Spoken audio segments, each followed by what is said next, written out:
ಯಾಕೋ ಡಬ ಡಬ ಅಂತ ಎದೆ ಹೊಡ್ಕೊತಾ ಇದೆ ಕಣೆ. ನನ್ನ ಹಾರ್ಟ್ ಬೀಟು ಸರಿಯಾಗಿದೆ ಅಂತ ಅರ್ಥ. ಸುಮ್ಮನೆ ನೋಡಲ್.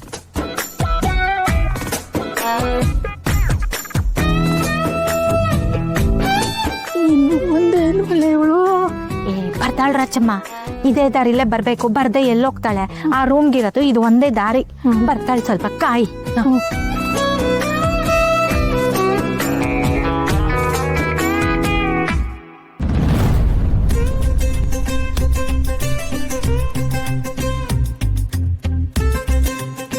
ಯಶು ಡಾರ್ಲಿಂಗ್,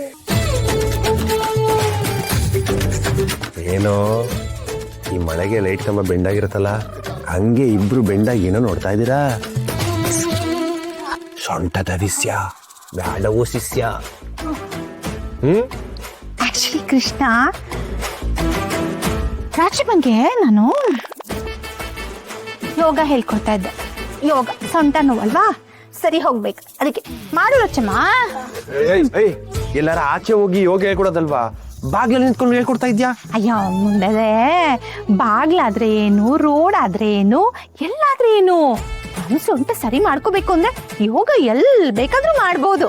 ಓಕೆ, ಕಮಾನ್ ರಚ್ಚಮ್ಮ. ಅಮ್ಮನ ಕೈಲಿ ಏನಾನ ಮಾಡಿಸ್ತಾ ನೀನು, ವಯಸ್ಸಾಗಿದೆ, ಆಮೇಲೆ ನಡ ಗಿಡ ಹೋಗ್ಬಿಟ್ರೆ ಏನಾಗಲ್ಲ ಬಿಡೋ. ಸರಿ, ನಿನ್ ಕೈಯಾರ ಒಂದೆರಡು ಕಾಫಿ ಮಾಡ್ಕೊಡ್ತೀಯಾ? ಈ ಬಾಡಿಗೆ ಆಯಿಲ್ ಇಲ್ದಿರಾ ಏನ್ ಕೆಲಸ ಮಾಡೋಕೆ ಆಗ್ತಲ್ಲ. ಯಶು ಡಾರ್ಲಿಂಗ್, ಎರಡೆರಡು ಕಾಫಿ ರುಕ್ಕು ಬೇಕಂತೆ. You see, Krishna, I'm very much busy, you know, so I cannot prepare coffee. ನೀನೇ ಹೋಗಿ ಕಾಫಿ ಮಾಡ್ಕೊಪ್ಪ. Come on, Rachita. Yeah. For me coffee you are not doing. No. ಮಾಡ್ಕೊಡ್ಬಾ ಯಶು ಪ್ಲೀಸ್. ನೋಡು, ನಂಗೆ ಬೇರೆ ಸಾಕಷ್ಟು ಕೆಲಸ ಇದೆ. Okay, please go. ಅಂತ ಕೆಲಸ ಒಂದ್ ಹೇಳಪ್ಪ ನನಗೆ. ಹೇ, ಕರ್ಟನ್ ನೋಡೋ ಹೇಗಾಗಿದೆ ಅಂತ. ಇನ್ನು ಡಿಕಾಷನ್ ಹಾಕೋ ಅಷ್ಟರಲ್ಲಿ ನಮ್ಮ ರಾಚಮ್ಮ ಯೋಗ ಮಾಡ್ಕೊಂಡು ಹಂಗೆ ಉಚ್ತಾ ಇರ್ತಾರೆ. ನೀನ್ ನೀನು ಇಂಪಾರ್ಟೆಂಟ್, ಯು ನೋ. ಕೇಳೋ. ಅಯ್ಯೋ ಕರ್ಮ, ಒಬ್ಬಳನ್ನೇ ಬಿಟ್ಟು ಹೋಗ್ಬಿಟ್ಲಲ್ಲ ಈ ಯಶೋದ. ಎಣ್ಣೆ ಎಲ್ಲ ನೆಲದ ಮೇಲೆ ಚೆಲ್ಲಿದೆ, ನೆಲ ಪಳ ಪಳ ಅಂತಿದೆ. ಬಿಸಿ ಬಿಸಿ ಕಾಫಿ ರೆಡಿ.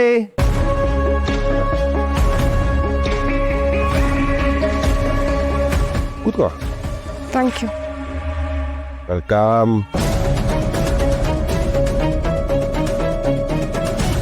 ಚೆನ್ನಾಗಿದ್ಯಾ ನಮ್ಮ ಡಾರ್ಲಿಂಗ್ ಮಾಡಿದ್ದು? ಆಮೇಲೆ ಮೀಟ್ರು ಒಂದು ಮ್ಯಾಟ್ರು, ಆ ಪ್ರಭು ಸಿಕ್ಕಿದ್ದು ಮನೆಯವ್ರ ಹತ್ರ ಏನು ಹೇಳಕ್ಕೆ ಹೋಗ್ಬೇಡ, ಎಸ್ಪೆಷಲಿ ನಮ್ಮ ಡಾರ್ಲಿಂಗ್ ಯಶು ಹತ್ರ.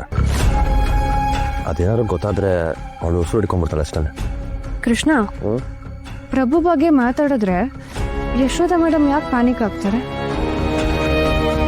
ಯಾಕಂದರೆ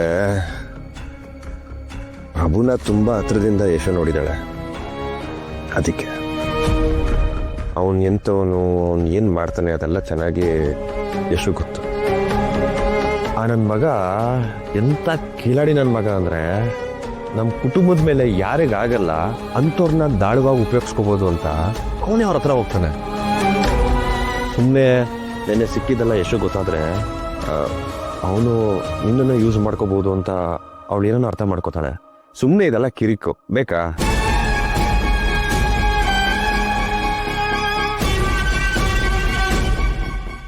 ನಾನೇನು ಹೇಳಲ್ಲ, ನಾನು ಸುಮ್ಮನೆ ಇರ್ತೇನೆ.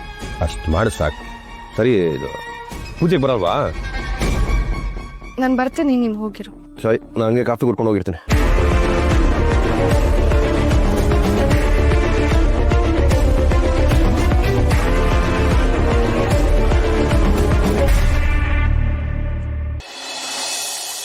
ನಾನು ಅಣ್ಣನ ಹತ್ರ ಮಾತಾಡ್ತೀನಿ, ಯೋಚನೆ ಮಾಡಬೇಡಿ. ಒಂದು ನಿಮಿಷ, ಆಮೇಲೆ ಮಾಡ್ತೀನಿ. ರುಕು, ಒಂದು ನಿಮಿಷ ನಿಂತ್ಕೋ. ನೋಡ್ರುಕು, ನಿಮ್ಮ ಅಕ್ಕ ವಿನಯ್ ಜೊತೆ ಈ ಟ್ರಿಪ್ಗೆ ಏನೋ ಒಂದು ಉದ್ದೇಶ ಇಟ್ಕೊಂಡು ಹೋಗ್ತಾ ಇದ್ದಾಳೆ ಅಂತ ನಂಗೆ ಅನ್ನಿಸ್ತಾ ಇದೆ. ಅದು ಸರಿಯಾಗಿರೋ ಉದ್ದೇಶ ಅಂತೂ ಅಲ್ಲ. ಏಕೆಂದರೆ ಅವಳು ಆಡೋ ರೀತಿ ತುಂಬ ವಿಚಿತ್ರವಾಗಿದೆ. ಈ ಟ್ರಿಪ್ಪಿಗೆ ಹೋಗೋದ್ರಿಂದ ನಮ್ಮ ಮನೆ ಹುಡುಗ ವಿನಯ್ಗೆ ಏನಾದರೂ ತೊಂದರೆ ಆದರೆ, ಸ್ವಲ್ಪ ಜ್ವರ ನೆಗಡಿ ಏನೇ ಬಂದ್ರೂ ನಾನು ಏನು ಅಂತ ಆಮೇಲೆ ತೋರಿಸ್ಬೇಕಾಗತ್ತೆ. ಇದನ್ನು ನೀನು ವಾರ್ನಿಂಗ್ ಅಂತ ಬೇಕಾದರೂ ಅನ್ಕೋ, ಏನು ಬೇಕಾದರೂ ಅನ್ಕೋ, ನನಗೇನೂ ಇಲ್ಲ. ನಾನು ನಿನಗೆ ಯಾಕೆ ಈ ವಿಷಯ ಹೇಳ್ತಾ ಇದ್ದೀನಿ ಅಂದರೆ, ನೀನು ಅವಳ ತಂಗಿ, ಕಾಲ ಇನ್ನೂ ಮಿಂಚಿಲ್ಲ. ಈಗಲೇ ಏನಾದರೂ ಸರಿ ಮಾಡಬಹುದಾ ನೋಡು.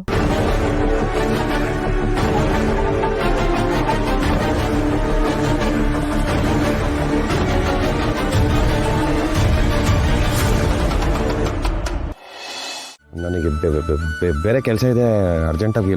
ತೆಗೆದು ಬಿಟ್ಟೆ ಅಂದ್ರೆ ಅಲ್ಲೆಲ್ಲ ಉದ್ರೋಗ್ಬಿಡ್ಬೇಕು. ಎಂತ ಆಪರ್ಚುನಿಟಿ ಯಾಕಾದ್ರೂ ಸಿಗುತ್ತೇನೋ, ನಿಮ್ಮ ಅಪ್ಪನ ಜೊತೆ ಹೋಗ್ಬೋದು ಕಣೋ, ಜಾಲಿಯಾಗಿ ಹೋಗು. ಸಾರಿ, ಆಯಿತು. ಸರಿ, ಇಲ್ಲಿ ನೋಡು, ಆ ರಿಂಗ್ ರೋಡಲ್ಲೆಲ್ಲ ಕರ್ಕೊಂಡು ಹೋಗ್ಬಿಡ ನಿಮ್ಮ ಅಪ್ಪನ.